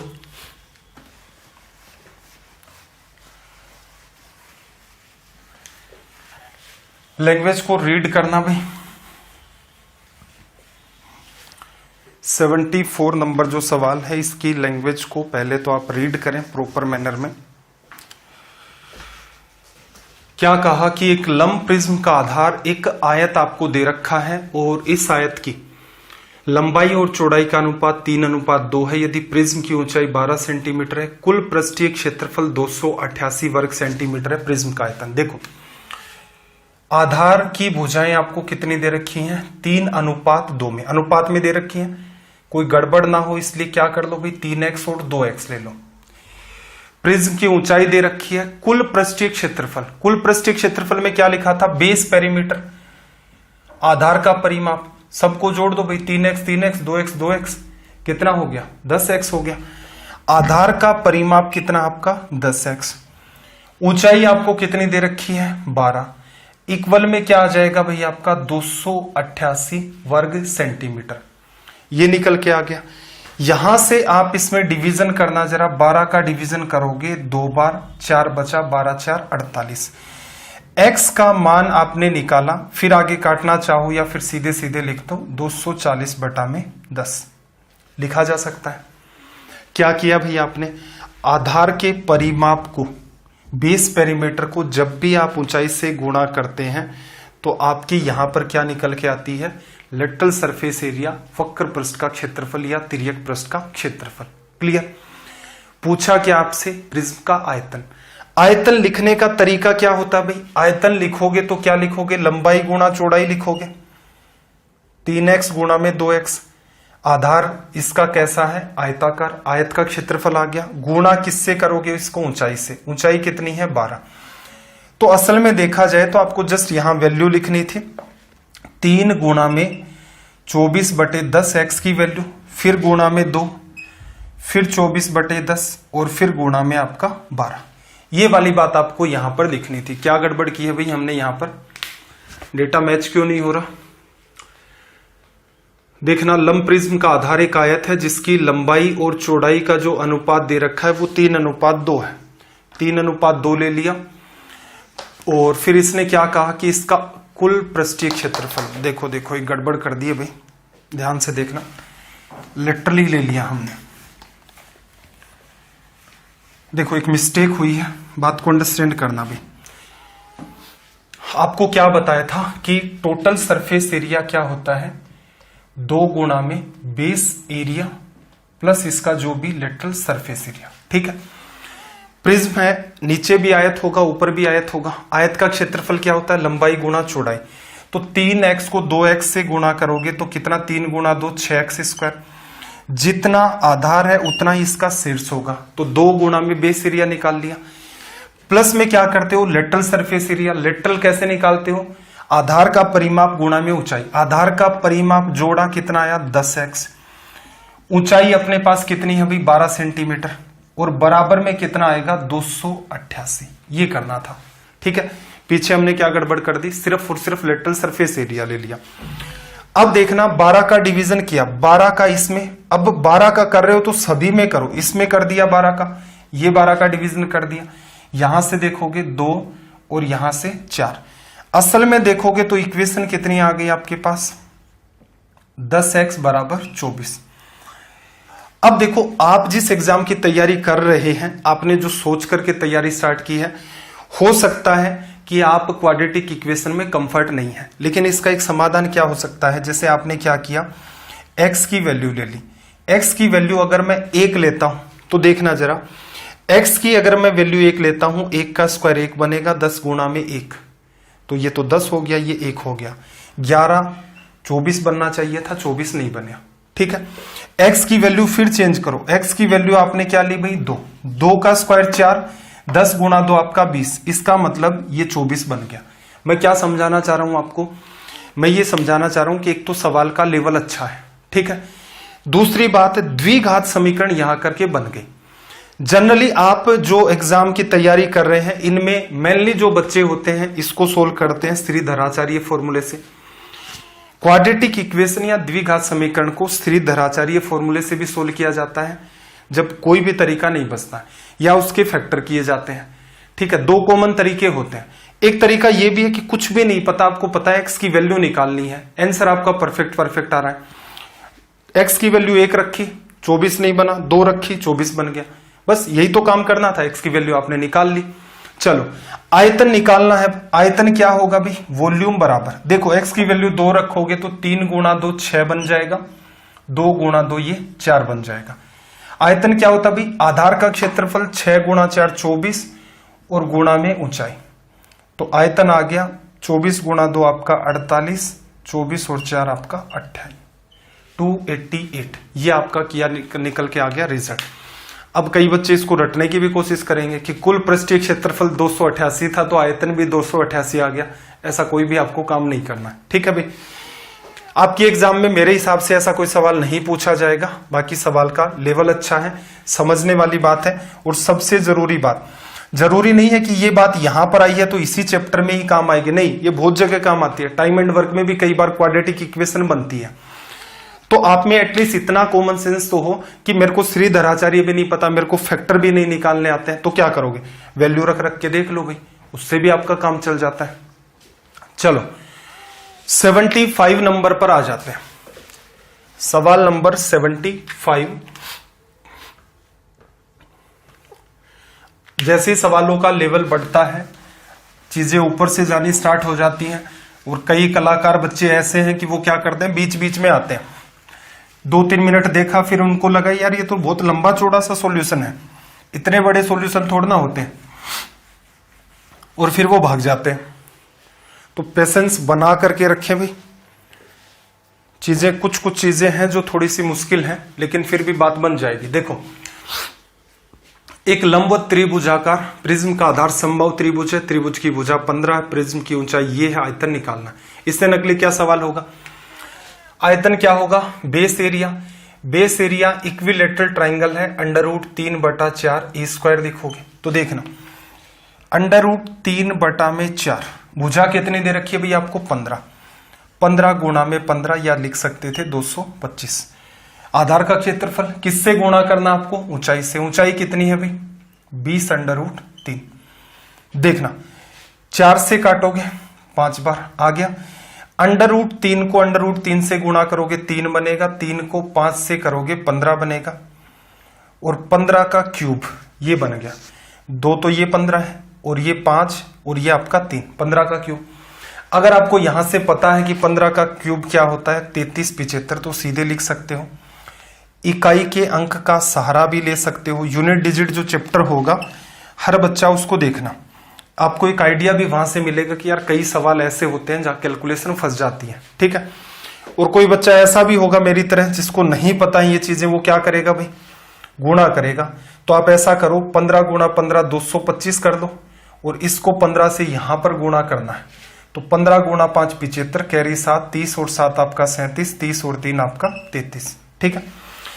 होमवर्क दिया था मैंने, उसमें क्या कहा था, क्यूब पता होने चाहिए, पता है सीधे लिख सकते हो। यहां इसने ऐसा कोई खास दिमाग नहीं लगा, यूनिट डिजिट का भी एक सहारा लिया जा सकता था।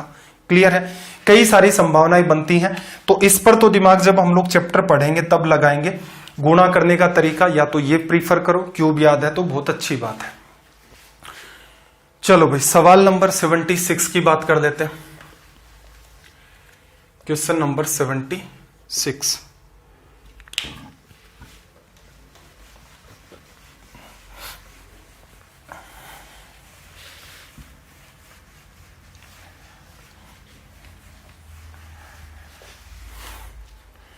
लैंग्वेज को रीड करो, अटेम्प्ट करने की से कोशिश करो।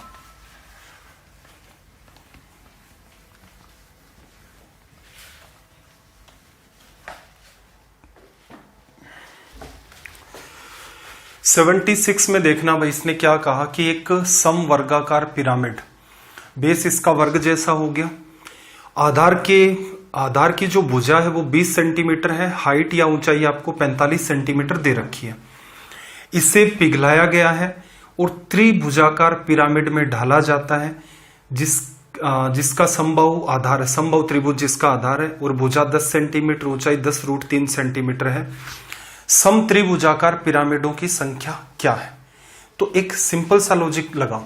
सिंपल सी बात मैंने आपको क्या सिखाई थी कि भाई जैसे यहां पर आपके पास एक पिरामिड दिया, इसका बेस कैसा है भाई, इसका बेस है, पहले तो सवाल को समझो, इसका बेस है एक स्क्वायर वर्ग, इसको पिघलाया गया और इससे मैंने मान लिए n मेरे पास पिरामिड बने। और पिरामिड कैसे हैं, ऐसे पिरामिड जिनका आधार त्रिभुज है, ये त्रिभुज बना लिया और ये हो गया। भुजा कितनी है भाई इसकी 10-10 सेंटीमीटर चल रही है, त्रिभुज है, समबाहु त्रिभुज है। आपको क्या सिखाया था, आपको ये सिखाया था जब भी कभी आप एक आकृति से कई सारी अलग अलग आकृतियां बनाते हैं या एक आकृति से n आकृति बनाते हैं, वो बात याद करना, एक शेप से आप n शेप बनाते हैं या फिर n आकृतियों को मिलाकर एक आकृति बनाते हैं तो वॉल्यूम आपका फिक्स रहता है। इस बात को डिटेल में डिस्कस किया था। तो सेम वही लॉजिक यहां होगा कि जो ओरिजिनल पिरामिड है आपका, इसका आयतन क्या हो गया 1/3, आधार का क्षेत्रफल 20 × 20 400 और गुणा में क्या आएगा ऊंचाई। तो ये जो अपना ओरिजिनल पिरामिड है इसका आयतन लिखा, यही आयतन आपका बराबर होगा किसकी n पिरामिडों की। और पिरामिड कैसे भाई, जिनका आधार एक समबाहु त्रिभुज है। आयतन लिखने का तरीका 1/3 1/3 बेस एरिया, आधार का क्षेत्रफल, एक त्रिभुज है, समबाहु है, √3/4 भुजा का स्क्वायर 10 × 10 100 और इनटू में क्या आ जाएगा ऊंचाई कितनी दे रखी है भाई 10 √3 लिखा जा सकता है। इसको सोल्व करना है और आपको n की वैल्यू देखो 1/3 तो कट गया सीधे सीधे। अगली बात अगर आप ऑब्जर्व करते हैं तो यहां से देखना 2 0 से आपके 2 0 भी कैंसिल आउट हो गए। एक बात और ऑब्जर्व करना, ये √3 से गुणा होकर 3 बना लेगा, 3 को इससे काटोगे तो कितनी बार कट गया आपका 15 बार लिखा जा सकता है। फिर एक बात और ऑब्जर्व करना, 15 को जब आप 4 से गुणा करेंगे 60 आएगा, 60 का एक 0 कट गया, इधर 6 है, ये 4 है, 4 इधर आ जाएगा 24 बराबर n। कटिंग हो सकता है, कोई बच्चा अपने हिसाब से करता है, कोई किसी हिसाब से करता है। ऑल ओवर एग्जाम में आपको ये इसी हिसाब से डील करना था, सीधे सीधे। डायग्राम बनाने की इसमें नीड नहीं होनी चाहिए। रीजन क्या है कि भी जो सवाल हमने पहले पढ़ रखे हैं, दो को अटैच किया, उसने एक तीसरा सवाल यहां पर क्रिएट कर दिया। चलिए भाई 77 की बात कर लेते हैं। सवाल नंबर 77। सबसे पहला काम, आप लैंग्वेज को यहां पर रीड करें प्रॉपर मैनर में। क्वेश्चन नंबर 77, लैंग्वेज को रीड करो सबसे पहले तो। क्या कहा कि एक सम पिरामिड का आधार एक वर्ग है, स्क्वायर बेस का एक आपका पिरामिड है, ऊंचाई 22 सेंटीमीटर है। आधार की भुजा, जिसके आधार की भुजा 14 सेंटीमीटर है। पिरामिड का आयतन एक गोले के आयतन के बराबर है। गोले की त्रिज्या क्या होगी? तो यहां पर क्या करना है भाई, यहां पर आपको करना है जितना आयतन आपका पिरामिड का है। इसने देखो क्या कहा कि पिरामिड का आयतन, पिरामिड का जो वॉल्यूम है आपका, वो बराबर किसके है? गोले के, स्फीयर के बराबर है। आयतन को इक्वल लिखना है। पिरामिड का आयतन लिखोगे तो क्या लिखोगे? 1/3, 1/3 आधार का क्षेत्रफल। आधार आपका एक स्क्वायर या फिर वर्ग है जिसकी भुजा 14 सेंटीमीटर है। गुणा करोगे भुजा का स्क्वायर, आधार का क्षेत्रफल लिख दिया, गुणा में ऊंचाई कितनी? 22। और ये जो बात है ये बराबर किसके है? एक गोला है, गोले के आयतन के बराबर। क्लियर?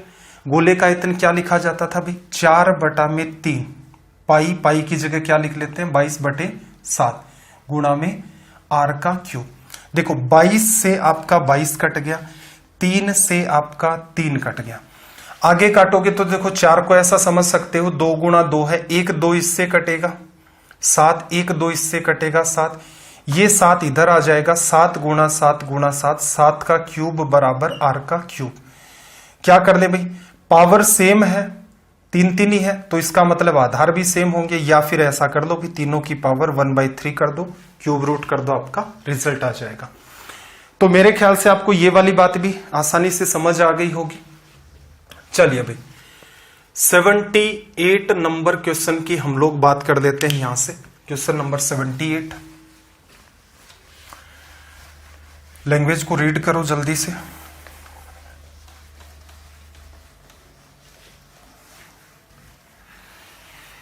सेवेंटी 78 में देखना जरा, इसने क्या कहा कि किसी प्रिज्म का शीर्ष लंब 10 सेंटीमीटर है। जनरली इसे क्या है? एल्टीट्यूड या हाइट, ऊंचाई को ये लोग क्या कह देते हैं? शीर्ष लंब भी कई बार कह देते हैं। तो मान लो आप सवाल को अंडरस्टैंड नहीं कर पा रहे हैं तो इंग्लिश वाली लैंग्वेज को आप प्रीफर कर लिया करें, ठीक है। बाकी अगर आपने एक बार प्रैक्टिस कर रखी है तो कोई समस्या ही नहीं आएगी, सीधे सीधे आप कह दोगे कि भाई अच्छा शीर्ष लंब है मतलब ऊंचाई। आधार कितना है? 12 सेंटीमीटर भुजा वाला समबाहु त्रिभुज, 12 सेंटीमीटर साइड का equilateral triangle. Total surface area आपको निकालना है। तो देखो किसी भी प्रिज्म का टोटल सरफेस एरिया हम लोग समझ चुके हैं क्या होता है? 2 गुणा में आपका बेस एरिया, 2 गुणा में आधार का क्षेत्रफल। 2 से क्यों गुणा किया भाई? जैसा आधार होता है वैसा का वैसा ही इसका शीर्ष होता है, तो 2 × में बेस एरिया लिखा। फिर क्या लिखोगे?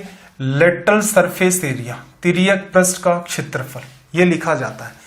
अब एक बात बताना, आधार एक इसका समबाहु त्रिभुज है जिसकी भुजा कितनी है? 12 सेंटीमीटर। तो यहां से इस बात को सबसे पहले सोल्व कर लेते हैं। तो 2 गुणा में base area, base area equilateral triangle, तो क्षेत्रफल √3/4, भुजा 12 है तो 12 गुणा में 12, भुजा का स्क्वायर, ये आ गया। प्लस लेटरल सरफेस एरिया को निकालने का तरीका क्या था? आपको मैंने बताया था कि बेस पेरीमीटर को हाइट से गुणा कर दो, आधार का जो परिमाप होता है उसको ऊंचाई से कर दो गुणा। ये बात भी हमने समझ ली थी, ठीक है, रटा नहीं था, सीधे सीधे समझा था।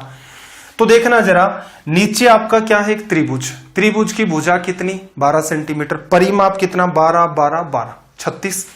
तो बेस पेरीमीटर कितनी हो गई आपकी? 36, गुणा में ऊंचाई कितनी आपको दे रखी है? 10 सेंटीमीटर। ये आपको फाइंड करना। देखना जरा, 2 से आप इसको काट लेंगे तो ये यहां पर 2 आ जाएगा, इसको इससे काट लेंगे आप 6 आ जाएगा। कुछ कॉमन आ रहा है।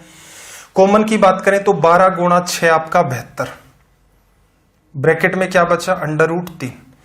72 ही क्यों कॉमन लिया, क्योंकि दिख रहा था। देखो 36 से 10 को क्या लिखो 2 गुणा 5, 36 गुणा 2 72 बाहर चला गया, ब्रैकेट में क्या बचा 5। तो ये आपका क्या हो गया यहां से रिजल्ट। तो आपका ऑप्शन जो डी है वो यहां से करेक्ट हो गया। आई होप ये बात भी आपको समझ आ गई होगी। ये जो आखिर के 5 सवाल चल रहे हैं अपने, जैसे हमने क्या किया है आज के सेशन में, पहले थ्योरी को डिस्कस किया था, इसके जो भी कॉन्सेप्ट है उनको डिस्कस किया था। 5 सवाल डिस्कस किए थे हमने पिरामिड पर बेस्ड, 5 सवाल उसके बाद हमने डिस्कस किए थे प्रिज्म पर बेस्ड, और अब ये जो 5 चल रहे हैं इनका स्तर और भी थोड़ा सा उठाने की कोशिश की गई है। तो इस हिसाब से इनको सिस्टमेटिक वे में डिजाइन किया जाता है। हर चैप्टर में ही ऐसा होगा, तनाव नहीं लेना आपको, क्या पढ़ाया जाएगा बस वो पढ़ते जाओ।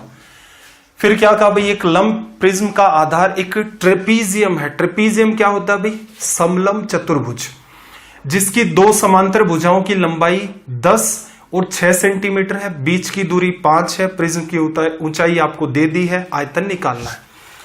वॉल्यूम में कोई समस्या नहीं है। आयतन प्रिज्म का बड़ा ही आसान होता है, बेस एरिया इनटू में हाइट। किसी भी प्रिज्म का आयतन आधार का क्षेत्रफल गुणा ऊंचाई लिखते हैं, कारण ये आकृति नीचे से ऊपर तक एक जैसी होती है।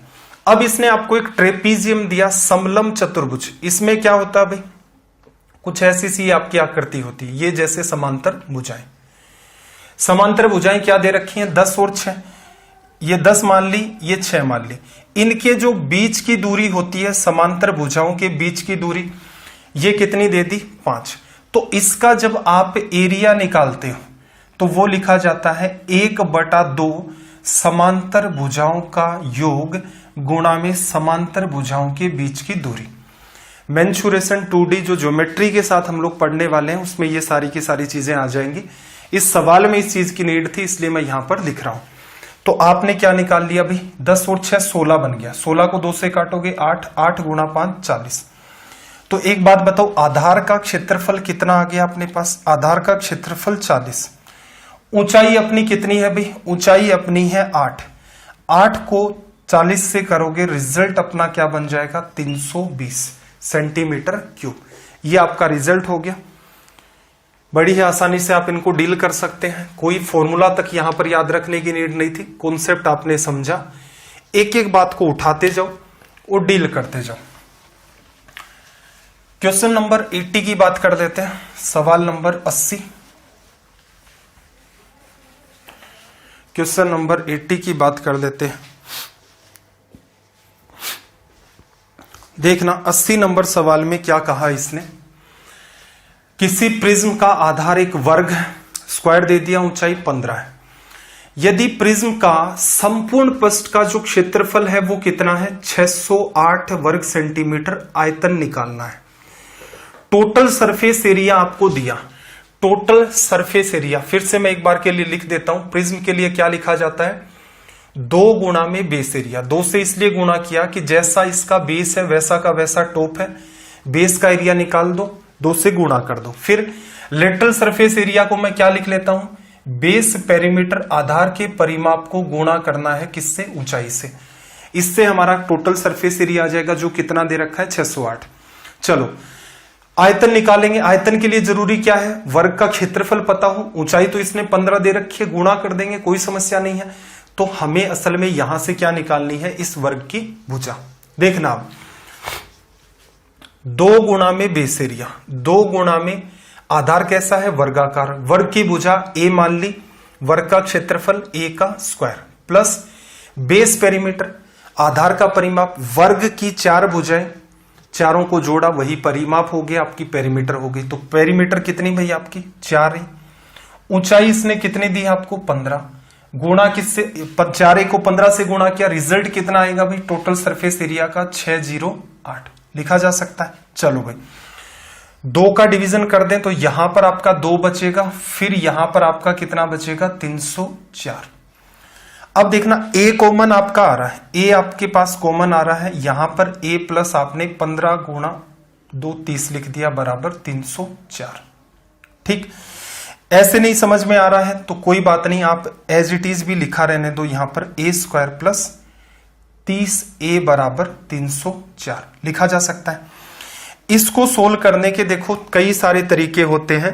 क्वाड्रेटिक इक्वेशन या फिर द्विघातीय समीकरण बन रहा है, इसका मतलब या तो आप यहां पर श्रीधराचार्य जी का जो फॉर्मूला है उसे अप्लाई करो, क्लियर, एक तरीका। दूसरा तरीका, यहां पर आपको फैक्टर्स के बारे में पता होना चाहिए, गुणनखंड का यूज करोगे। तीसरा क्या होता है भाई, आप थोड़ा सा अपना कॉमन सेंस लगा लें, वैल्यू पुट। रीजन क्या है, आपकी जो एग्जाम है उसके अंदर जैसे रिजल्ट आपने देखा परफेक्ट आ रहे हैं, इसका मतलब कोई भी आप वैल्यू रखोगे तो आपका काम चल जाएगा। अब देखो द्विघात समीकरण तो मैं आपको पढ़ाऊंगा वहां पर जहां श्रीधराचार्य फॉर्मूला हम लोग डिस्कस कर देंगे अलजेब्रा के अंदर, वहीं पर थोड़ा सा हम इसको भी डिस्कस करेंगे। अब आपकी एग्जाम में देखो टाइम की कोई बहुत ज्यादा मारामारी नहीं होती है। सबसे पहला उद्देश्य अपना क्या है कि सवाल कैसे भी सोल्व हो, अपने पास जितना भी ज्ञान है उसको प्रॉपर मैनर में अगर हम लोग यूटिलाइज करें तो अपना काम चल जाए, ठीक। तो इसलिए यहां पर ये दो चीजें, आप नोट्स बनाते टाइम नोट जरूर कर देना कि सर ने ये कहा था, ठीक है। कॉमन सेंस लगाओ भाई, कॉमन सेंस के अंदर आपको क्या था, कहा था कि मैं ए की वैल्यू 1 रखूं। ए की वैल्यू 1 रखोगे तो ये क्या बनेगा 30 और ये 1 31, तो ये तो गलत होगी। अगर मैं 2 रखूं 30 गुणा 2 60 और 4 नहीं बना, 304 बनाना है। 3 रखोगे तो ये 90 और 9 नहीं बना। 4 रखोगे 120 तक पहुंच गए, नहीं बना। 5 रखोगे 150 और 25 नहीं बना। 6 अगर आप रखते हैं तो 180 नहीं बना। 7 रखा 7 गुणा 3 210, इधर लगभग 49 जोड़ना है तो भी नहीं बना। 8 रखोगे देखना 240 और 8 गुणा 8 आपका 64, 304 बन गया। 8 जस्टिफाई कर रहा है।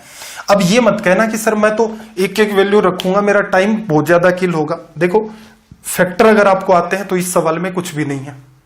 फैक्टर नहीं बनाने आते, श्रीधराचार्य लगाना पड़ेगा। श्रीधराचार्य इससे भी ज्यादा कैलकुलेटिव होगा, क्यों, उसमें b स्क्वायर माइनस 4ac लिखोगे, इतने में कैलकुलेशन बढ़ेगी। रिजल्ट आपका परफेक्ट आ रहा है। अब आपको कौन कह रहा है कि एक बात बताओ, यहां से a की वैल्यू 1 लिया आपने, 1 का स्क्वायर प्लस 30 गुणा 1 ऐसे लिखकर चेक करोगे, अरे साफ दिख रहा है ये 30 बना, थोड़ा सा ज्यादा। 5 रख लो, बीच बीच की रख लो। मैं ये भी नहीं कह रहा कि आप 2 से ही लेकर चलो। आपने जैसे क्या रखा, पहले ही देखा कि अच्छा एक रफ सा आइडिया 5 रखूं, 30 गुणा 5 150 ही बना, उसमें तो 25 ही जुड़ा, ये नहीं बनेगा। फिर आपने थोड़ा सा बढ़ा के देख लिया, जैसे 7 रख लिया, 210 में 49, आपको पता चला कि आसपास पहुंच गए। फिर 8 रखा 240 में 64, जस्टिफाई हो गया। तो ये इसीलिए मैंने कहा था कि ये कॉमन सेंस है, और कॉमन सेंस के साथ समस्या ये है कि ये इतना भी कॉमन नहीं है। तो ये आपको डेवलप करना पड़ेगा, जिससे कि अपना प्राइम उद्देश्य मैंने पहले भी दिन ये कहा था कि कम से कम नॉलेज के अंदर आप ऐसी चीजें सीखें जिससे आपकी एग्जाम में टाइम की मारामारी नहीं है। आप अपने माइंड को ऐसा सेट करें, अपने कॉन्सेप्ट ऐसे तैयार करें जिससे आप सवालों को डील कर दे जाएं। और साथ में बहुत सारी चीजें ऐसी भी बता रहा हूं जिससे कि कैलकुलेशन भी आपकी बूस्ट होती है। तो ये छोटे छोटे अगर आप सुधार करेंगे, एग्जाम में अगर टाइम की मारामारी होती तो बिल्कुल आपको फैक्टर वाला मेथड मैं प्रीफर करता हूं जनरली यहां पर, या फिर इसी तरीके को प्रीफर करते तो उन बच्चों को पता ही है कि इतनी इतनी चीजें हैं, ऐसे ऐसे ट्राई करते हैं। 10-12 सवालों में ट्राई किया, इतने में एक बच्चे के पास आइडिया डेवलप हो गया कि अच्छा इसको ऐसे चेक किया जाता है। तो इन चीजों को स्टार मार्क कर लेना कि ये बहुत ज्यादा इंपॉर्टेंट है आपके लिए। यही वैल्यू आप चाहते तो ऊपर भी रख सकते थे, a गुणा में a प्लस 3 30, इस हिसाब से भी। चलो भाई, ऊपर वाले में कैसे रखते ये भी थोड़ा सा एक्सप्लेन कर देता हूं। जैसे आपने a की वैल्यू 5 रखी, 35 को 5 से करोगे तो आपने देखा 35 को 5 से करेंगे तो 170 75 ये बना, 5 आपका गलत हो गया, ठीक है। फिर 6 रखा, 36 को 6 से करोगे तो 216 ही आता, वो तो 6 का क्यूब, 6 भी आउट हो गया आपका। 7 रख के देखा, 7 37 को 7 से किया, 40 को 7 से करते हो तो ही 280 आता है, ये भी डाउन रह गया। 8 रखा, 38 को 8 से रखा, ये आपको चेक करना पड़ेगा, 8 यहां जस्टिफाई करेगा, तो आपका मन करे वैसे कर दो।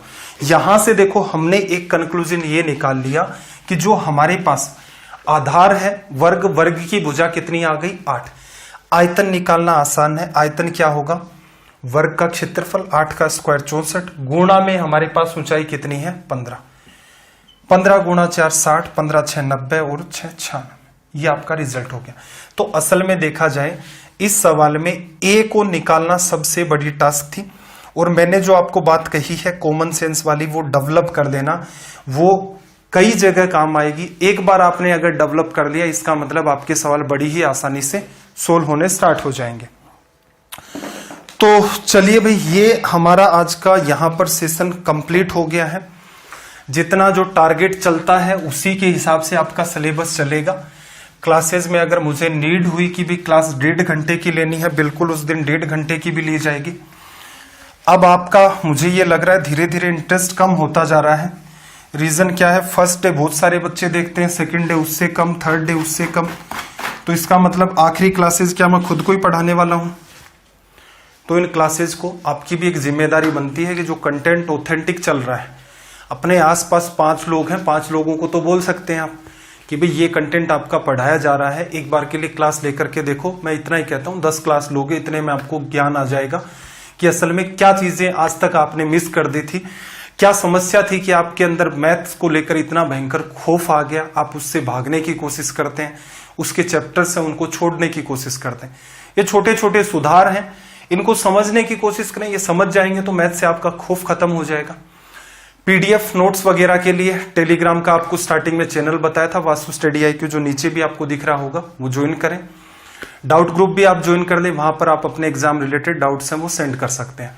आपको ये सेशन कैसे लगते हैं ये वाली बात जरूर आप कमेंट करें। ठीक लगते हैं तो भी कमेंट करें, अगर मान लो वो बात नहीं बन रही है, समझ नहीं आ रहा है, तो भी कमेंट करें। शर्त ये है, कोई बच्चा डे 5 में आता है फिर कहता है सर मेरे समझ में नहीं आया कि ये, बिल्कुल आपके आ भी नहीं सकता, क्योंकि आपके लक्षण भी ऐसे नहीं है कि आपको समझ में आ जाए। पहली, दूसरी, तीसरी, चौथी इन क्लासेस को क्यों नहीं अटेंड कर रहे भाई? तो मेरी शर्त इतनी है, कोई भी चैप्टर चल रहा है उसके लास्ट में आप आते हो, बिल्कुल समझ नहीं आएगा, क्योंकि अपना वो तरीका ही नहीं है कि ये फॉर्मूला आपको पता है, इसको रटवा दिया, ये कर दिया। मेरा उद्देश्य है आपके दिमाग में चीजें जाए। क्लियर? जो बच्चा पहले से लेकर 5वें सेशन तक देख चुका है वो कमेंट करे। अगर अभी भी नहीं समझ में आ रहा है तो अपना रीजन एक्सप्लेन करें कि क्या समस्या है। रिप्लाई अगर आप कमेंट करेंगे लगभग 10 बजे तक तो बिल्कुल आपको यूट्यूब पर आपके कमेंट्स का रिप्लाई भी मिल जाएगा। आपका दिन रात सब मंगलमय हो। चलिए फिर मिलते हैं अगली क्लास में। जय हिंद, जय भारत।